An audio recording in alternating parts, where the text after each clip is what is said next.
Efforts to count every person in the U.S. for the 2020 census have continued despite the restrictions of the pandemic, but it has caused a slowdown in responses. Now, the U.S. Census Bureau will begin a phased restart of field offices, including one in Fort Bend County, to help get the job done. David Gonzalez explains.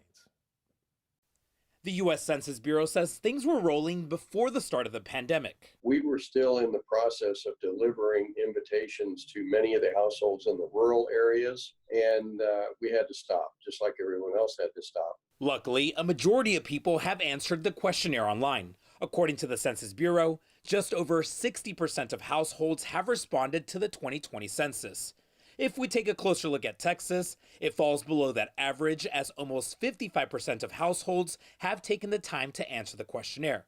At the county level, Harris and Montgomery counties trail Fort Bend County, which is tied with Rockwell County right now for most households responding to the census at the moment. Officials say they'll restart in areas they believe are safe to do so, like Fort Bend County, where they'll deliver forms. We've reduced the amount of contact that our census workers have with the public.